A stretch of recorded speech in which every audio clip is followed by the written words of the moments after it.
Good morning, everyone. We are SenseLab from South Korea. Today, our topic is the tracking the IoT botnet's bloodline, code footprints don't lie. In this title, there are two key points inside. The first thing is the bloodline, and the second thing is the code footprints. In here, what the bloodline is, when we are tracking the IoT botnets, we draw the lineage graph. And second, the code footprint means when we are building the lineage graph, we use malware functions as evidence. My name is ChangGyun Kim, and he is SeungBeom Lim. We are AI team in SenseLab, and Mr. Jeon is third analyst in SenseLab. Okay, so today's content is gonna be, we're gonna start with the background, and we're gonna introduce our new technology, DBPL, and we're gonna validate our system with experiment and campaign tracking.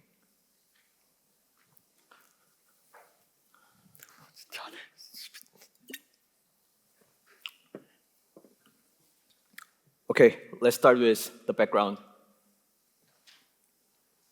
In SenseLab, we have threat intelligence platform, which called the CTX, and we concentrate on the North Korean attack. When you see the left side, this year the issue was IoT-based attack from the North Korea. And when you see the right side, a little bit small, the Lazarus and Kimsuki are targeting South Korea using IoT attacks. So we tried to research about the IoT attacks and build some histories. 2014, the famous threat actor Gafgyt is first seen, and 2 years later, there was a huge DDoS attack, and the Mirai was involved in it. In 2022, in Ukraine war, Mirai and Gafgyt are also involved inside of it. And this year, there was a variant IoT-based attack, such as like ChangGyun botnets.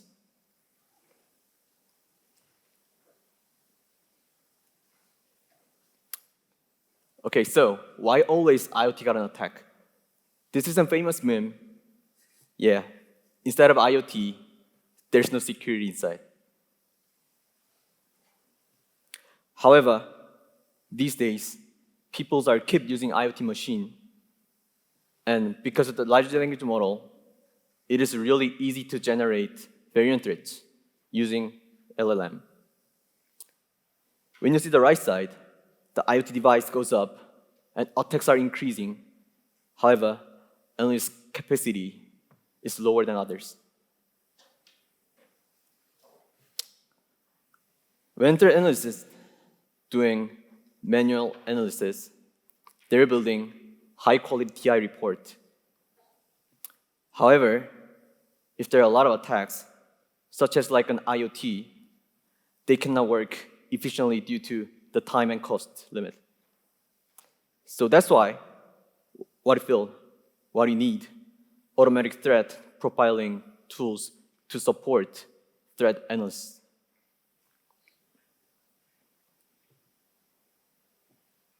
So these are the tools. Sorry, I've started.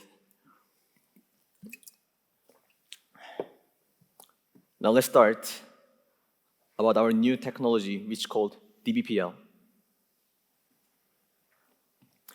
These are the overview of our system. So we do function filtering with large language model to choose malicious function inside of the file. And after that, we calculate the similarity of the C codes and build the usage history.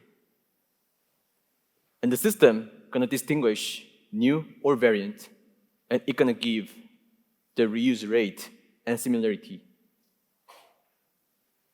And also, this system gonna provide actual C code as evidence to support threat analysts.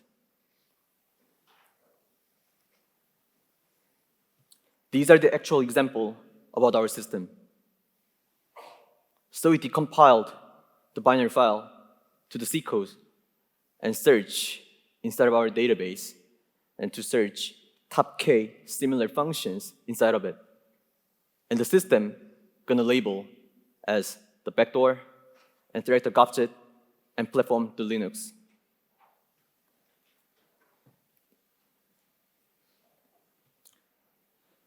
So these are the key technology of our system. We convert to the raw C code, and after that, we divide into the functions and do preprocessing.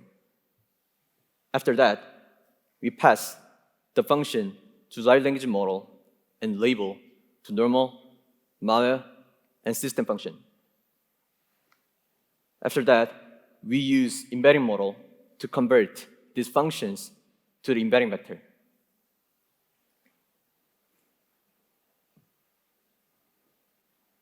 Now let's see why we use large language model in here.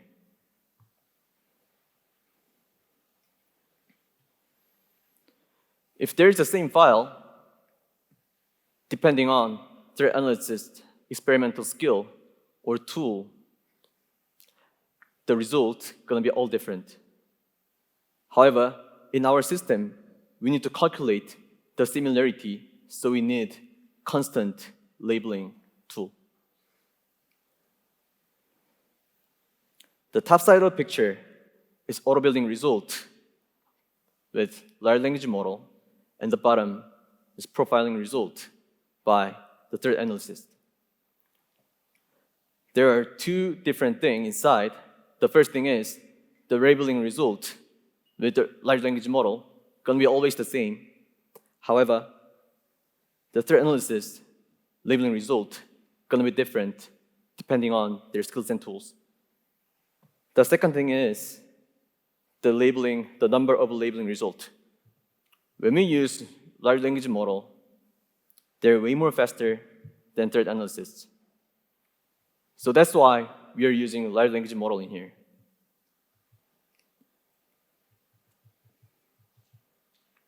Now let's see why we use embedding model inside.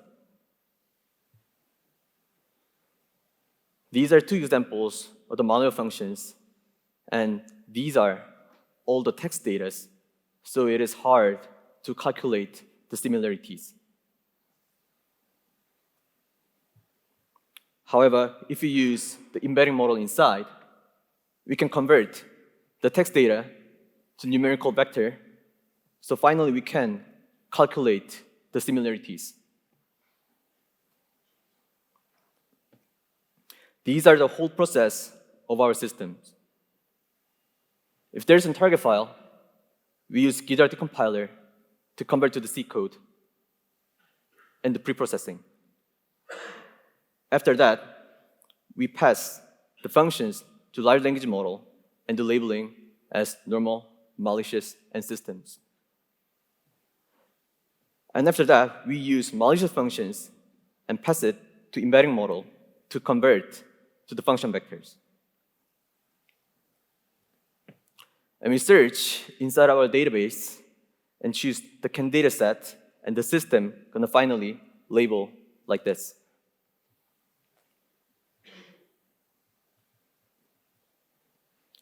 This is the first thing you guys never seen. It's called function hash. Now let's talk about what this is.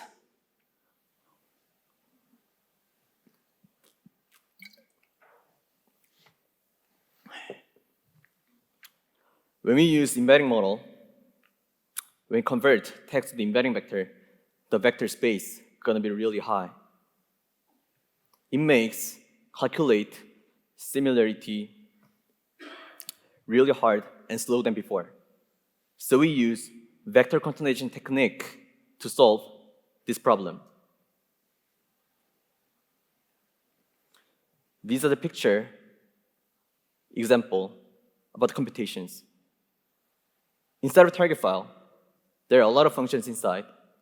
And inside of our function database, there are tons of functions inside. If you're calculating all the function similarities each other, it's gonna take a lot of time because of complexity and the resource problem. These are the picture examples. The left side is without fhash, and the right side is with fhash.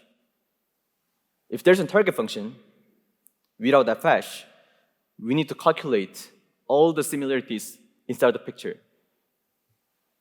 However, if you use the function hash, it's going to reduce the space around the target function, and it's going to make it faster than before.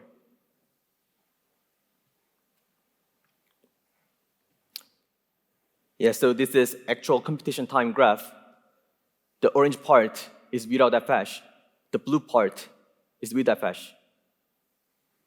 Depending on how many functions inside of the database, without fhash, the computation time gonna increase rapidly. However, with fhash, you can see that the time complexity gonna be in a constant level.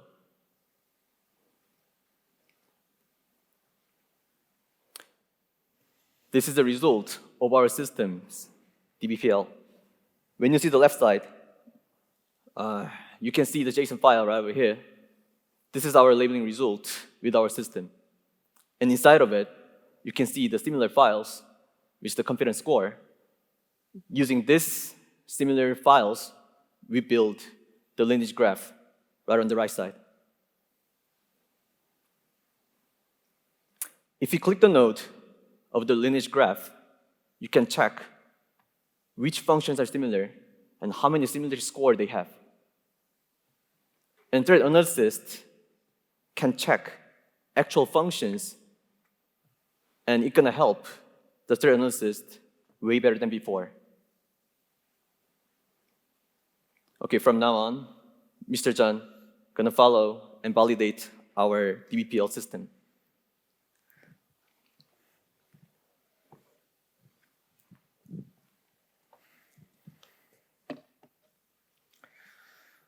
And we will now demonstrate how DBPL was used to trace the lineage of a real burial sample.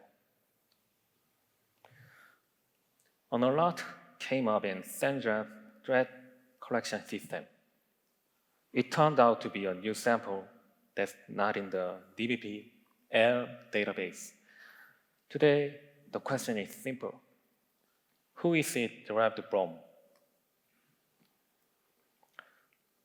From the first analysis through DBPL, we got that it's a Linux target backdoor with an 84.79% chance of being from the Gafgyt family. But we can't just stop here.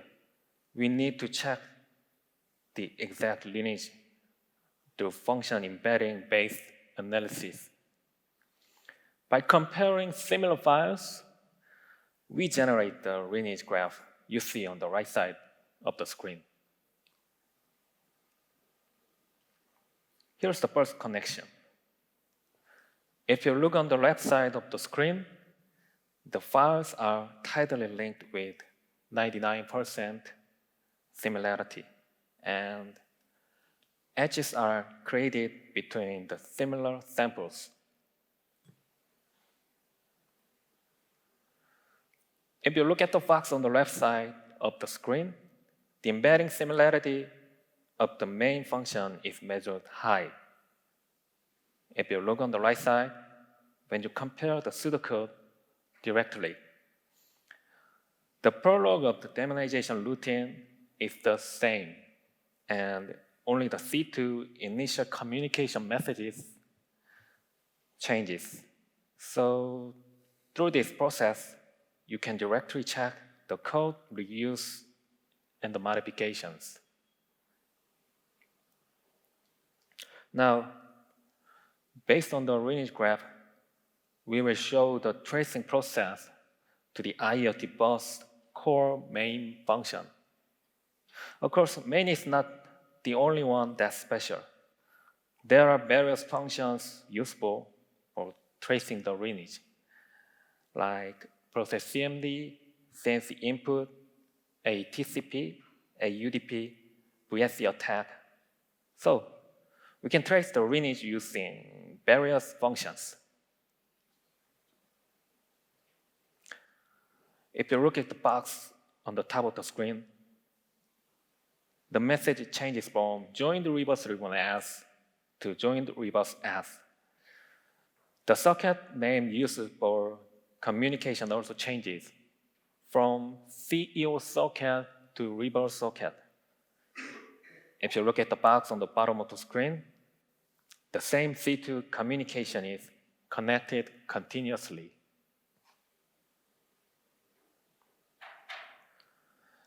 Look at the box on the top of the screen. It goes from reverse to reverse reborn. Then, if you look at the box on the bottom of the screen, it goes from reverse reborn to daemon v5. The strings change, but the logic stays the same.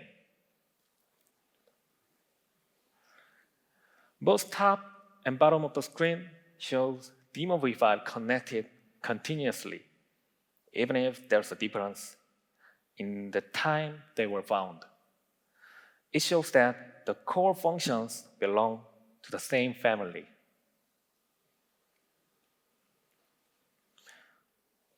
Look at the top of the screen. In the final stage, daemon v5 connects to a variant rebirth shelling. The socket name also changes from the custom socket to the common Gafgyt socket, named main.com.sock.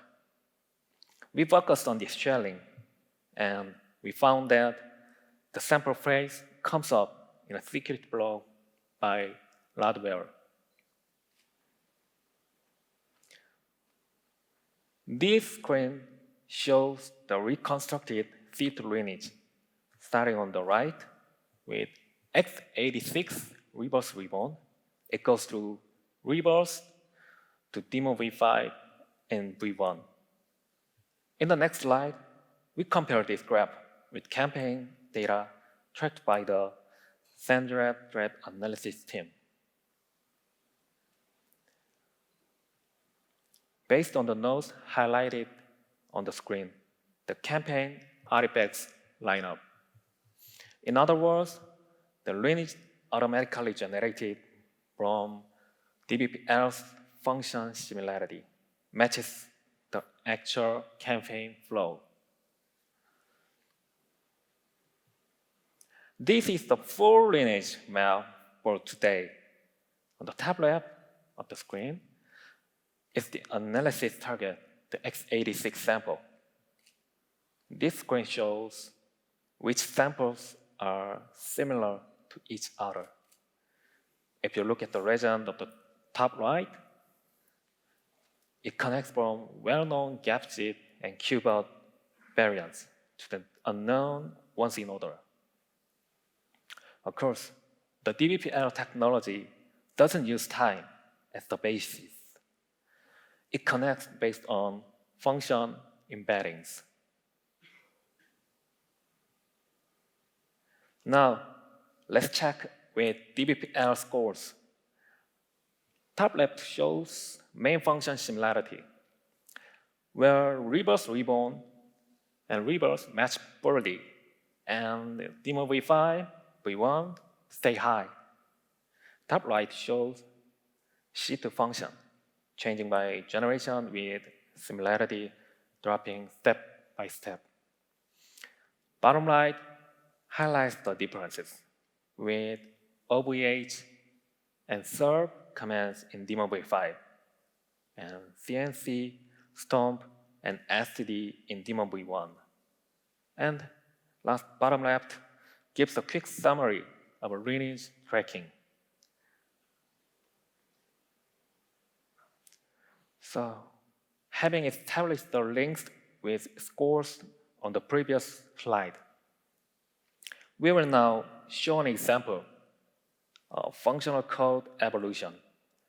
From daemon v1 to reverse reborn, the function prologues and epilogues are identical. In the hexa attack preparation routine, only the dummy data and patterns changes across generations. Specifically, daemon v1 uses dummy patterns. Daemon v5 uses random strings. And reverse uses randomized exploit patterns. And RebirthReborn uses the bash poke bomb string. If you look at the code differences and functional changes by function, they are not isolated threads. They form one family. In conclusion, RebirthReborn is not just a simple Gafgyt variant. It is a newer variant in the daemon line. This shows the strength of DBPL in linking the true lineage at the function level. We will now briefly present the campaign tracking results. On the top left of the screen, around 2018, the reverse-related activity begins. And in 2019, we see evidence of daemon samples being distributed and source code being released. Then in 2020, reverse appears. And 2021, the commercial promotion of reverse becomes active. Continuing into 2022, 3 major events took place. On September 15th, 2022, service outages triggered growing user complaints. And on September 25th, 2022, a full source code sale for reverse was announced. In early 2023, the operator known as Cash activated a personal channel and began the rebranding to Eternal Stressor. In August 2023, the new brand, Eternal Stressor, was promoted for sales. After that, the account was eventually deleted. Here we look at Eternal Stressor, developed by the actor known as Cash or hosting TCP. On the left, it's advertised as supporting layer 3, 4, and 7 attacks. On the right, we see operating rules made from experience running reverse stressor. And now, if you look at the x86 sample we detected, on the left side of the screen, a capture taken right after the discovery shows the status of connected C2s. It's the actual access page of the web server.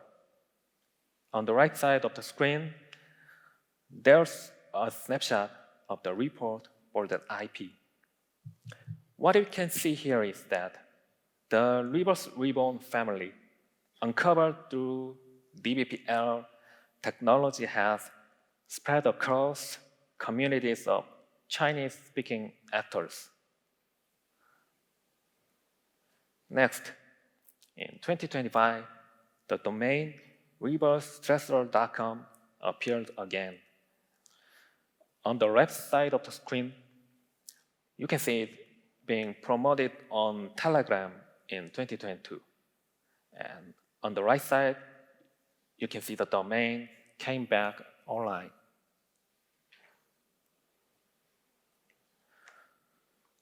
So we checked related sites, Instagram, Telegram, Discord, and Signal addresses. Some accounts were closed after creation, then reopened. On the left of the screen, you can see the Eternal Stressor C2 console. On the right, the Reverse Network C2 console. The messaging and interface are very similar. To summarize, by combining DBPL-based lineage analysis with campaign analysis, we can reconstruct the IoT botnet evolution and ecosystem. The QR code, ChangGyun Kim explained this part.